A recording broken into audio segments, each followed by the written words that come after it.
இணையும் வாழ்வின் இறுதி மூச்சும் கழகமே என் இதயமாக இரு கண்களாக இருக்கும். ஒரு எளிய கிராமத்தில் விவசாய குடும்பத்தில் பிறந்து ஊரில் உள்ள மற்ற எல்லோரையும் போல் வாழ்ந்து கொண்டிருந்த எனக்கு புரட்சித் தலைவி அம்மா அவர்கள் சட்டமன்ற உறுப்பினர், நாடாளுமன்ற உறுப்பினர், டைரி சேர்மன், மாவட்ட திருக்கோயில் வாரிய தலைவர், தமிழ்நாடு சிம்ஸ் கழக தலைவர், அமைச்சர், முதலமைச்சர் என்று அரசு பதவியிலும் கிளைக்கழக செயலாளர், மாவட்ட கழக செயலாளர், ஒலிபரப்பு செயலாளர், அமைப்பு செயலாளர், தலைமை நிலைச் செயலாளர் என்றெல்லாம் பொறுப்புகளையும் அளித்து ஆளாக்கி வளைத்த இதயம் புரட்சித் தலைவி அம்மா அவர்களை வாயார வாழ்த்தி மனமாற நன்றி கூறி நெஞ்சத்தால் தொழுது வணங்குகின்றேன். 2021 சட்டமன்ற பொதுத் தேர்தலுக்கான முதலமைச்சர் வேட்பாளராக என்னை அறிவித்திருக்கின்றீர்கள். என் மீது நம்பிக்கை வைத்து நீங்கள் என்னை தேர்வு செய்தமைக்கு என்னுடைய இதயபூர்வமான நன்றியை அனைவருக்கும் தெரிவித்துக் கொள்கின்றேன்.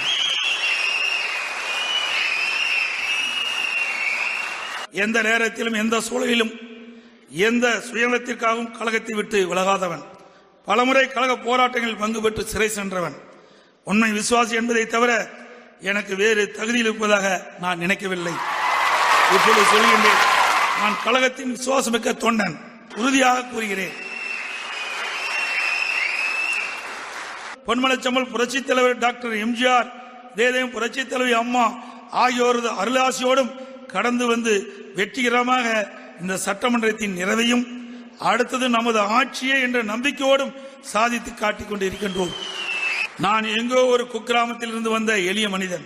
இருப்பினும் கழகம் என்னிடம் ஒப்படைத்த கடமையை சரியாக செய்து முடித்திருக்கிறேன் என்றால் அதற்கு காரணம் உங்கள் அன்பு, நீங்கள் வழங்கிய முழு ஒத்துழைப்பு. என்னை முதலமைச்சராக தேர்வு செய்ததால் எப்படி கழகத்தின் சிறப்பு அதிகரித்ததோ, மக்கள் மத்தியில் நம் செல்வாக்கை நம்முடைய உழைப்பாலும் மக்கள் நல பணிகளாலும் வளர்த்தோமோ, அதை போலவே நம்முடைய அடுத்த ஆட்சியும் கழகத்தை இன்னும் 100 ஆண்டுகளுக்கு ஆட்சியில் நிலைநிறுத்த அடித்தளம் விடும் என்பதை உறுதியாக உங்களுக்கு சொல்லிக் கொள்கின்றேன். கழக உடன்பிறப்புகள் அனைவரும் ஒன்றுபட்டு ஒற்றுமையுடன் தேர்தல் பணியாற்றினால்தான் நாம் வெற்றியை அடைய முடியும் என்பதையும் நினைவூட்ட கடமைப்பட்டுகின்றேன். இந்த முக்கியமான நேரத்தில் நம் எதிரிகளுக்கு ஒன்றை சொல்ல வேண்டும் என்று நான் நினைக்கின்றேன். எங்களை எதிர்த்து என்னென்னவோ தந்திரங்களை செய்து தோல்வி அடைந்திருக்கும் எதிரிகளே, துரோகிகளே, ஒன்றை நினைவில் வைத்துக் கொள்ளுங்கள். அனைத்து இந்திய அண்ணா திராவிட முன்னேற்ற கழகம் என்பது பொன்மனச்செம்மல் புரட்சித் தலைவர் எம்ஜிஆர் கண்ட இயக்கம். இந்த இயக்கம் இதயம் புரட்சித் தலைவி அம்மா அவர்களால் கட்டுக்கோப்பாக உருவாக்கப்பட்ட போர் படை. அனைத்து இந்திய அண்ணா திராவிட முன்னேற்ற கழக தந்திரத்தாலேயே சூழ்ச்சியாலோ மறைந்திருந்து தாக்கும் கோழை செயல்களாலோ மாற்றங்களை உருவாக்கி மரலை செய்து விடலாம் என்ற பொய் கணக்குகளாலோ எங்களை வீழ்த்த முடியாது என்பதை நினைவில் கொள்ளுங்கள். தேர்தல் ஏப்ரல் அல்லது மே மாதம் தேர்தல் ஆணையத்தால் அறிவிக்கப்படும். இன்று 3 மாதம் தான் தேர்தல் இருக்கின்றன. ஆகவே இந்த 3 மாதத்தில் தலைமை கழகம் அறிவிக்கப்பட்ட அந்த அறிவிப்புக்கு இணங்க அத்தனையும் நாம் செய்து முடிக்க வேண்டும். இளைஞர் இளம்பெண்கள் பாசறை முழுமையாக அமைத்திட வேண்டும். தகவல் தொழில்நுட்ப பிரிவு முழுமையாக அமைத்திட வேண்டும். மகளிர் குழு பூத் கமிட்டி அவையும் அமைத்திட வேண்டும். பூத் கமிட்டியும் அமைத்திட வேண்டும். இதையெல்லாம் இன்றைக்கு தேர்தலுக்கு அடிப்படையான தேவை. இதை நாம் முழுமையாக நிறைவேற்றிவிட்டால் வெற்றி 100% நமக்குத்தான். ஏற்கனவே நம்முடைய கழகம் வலிமையாக இருக்கின்றன. கழகத்திற்கு புது ரத்தம் பாய்ச்சுவதற்காக இளைஞர் இளம்பெண்கள் பாசறையை நாம் தோற்று வைத்திருக்கின்றோம். அதற்கு உதவுவதற்காக தகவல் தொழில்நுட்ப பிரிவையும் நாம் ஏற்படுத்தியிருக்கின்றோம். ஒரு தொகுதிக்கு 300 பூத் என்று சொன்னால் 90,000 ஓட்டு நமக்கு கிடைக்க வழிவகை செய்திருக்கின்றது தலைமை. அந்த தலைமை அறிவிக்கப்பட்ட இந்த அறிவிப்புகளை நீங்கள் அருள் கூர்ந்து நடைமுறைப்படுத்த வேண்டும் என்று அன்போடு வருகின்றிருக்கின்ற கழக நிர்வாகிகளை கேட்டுக்கொள்கின்றேன். தேர்தல் பணியிலே ஈடுபட்டால் நிச்சயம் வெற்றி உறுதி. நான் அனுபவபூர்வமாக நான் இதை சொல்லுகிறேன்.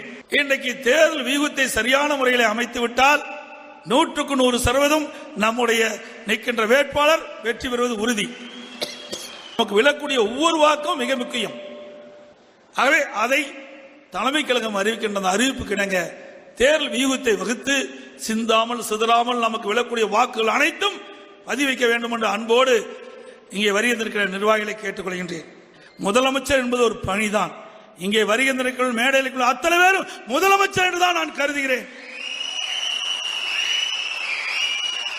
அது ஒரு பணி, அவ்வளவுதான். அத்தனை பேரும் முதலமைச்சர், வெற்றி பெற்றால் அத்தனை பேரும் முதலமைச்சர் என்று அனைவருக்கும் அந்த புகழ் உண்டு என்பதை ஆணித்தரமாக இந்த நேரத்தில் தெரிவிக்க வருகின்றேன்.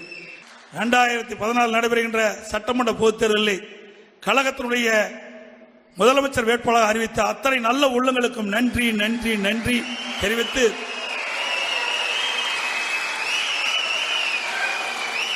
என்னை மாண்புமிகு ஒருங்கிணைப்பாளர் அண்ணன் பன்னீர்செல்வம் அவர்கள் முதலமைச்சர் வேட்பாளராக அறிவித்த அண்ணன் அவர்களுக்கு கோடான கோடி நன்றி இந்த நேரத்தில் சமர்ப்பித்து, அவர்கள் அறிவித்த அந்த அறிவிப்பை செயற்குழு பொதுக்குழுவிலே தீர்மானமாக கொண்டு வந்து அந்த தீர்மானத்துக்கு முன்மொழிந்த கழகத்துடைய துணை ஒருங்கிணைப்பாளர் முன்னாள் அமைச்சர் மாநில உறுப்பினர் அண்ணன் கே.பி. முனுசாமி அவர்களுக்கும், முன்னாள் அமைச்சர் கழக அமைப்பு செயலாளர் மாவட்ட அண்ணன் நத்தம் விஸ்வநாதன் அவர்களுக்கும், மீன்வளத்துறை அமைச்சர் மரியாதைக்கு டி. ஜெயக்குமார் அவர்களுக்கும் மனமாற உளமாற நன்றி இந்த நேரத்தில் தெரிவித்து, அதோடு ஏகமனதாக நிறைவேற்றிய அனைத்து செயற்குழு பொதுக்குழு உறுப்பினர் அனைவருக்கும் மனமார்ந்த நன்றி நன்றி நன்றி. வணக்கம்.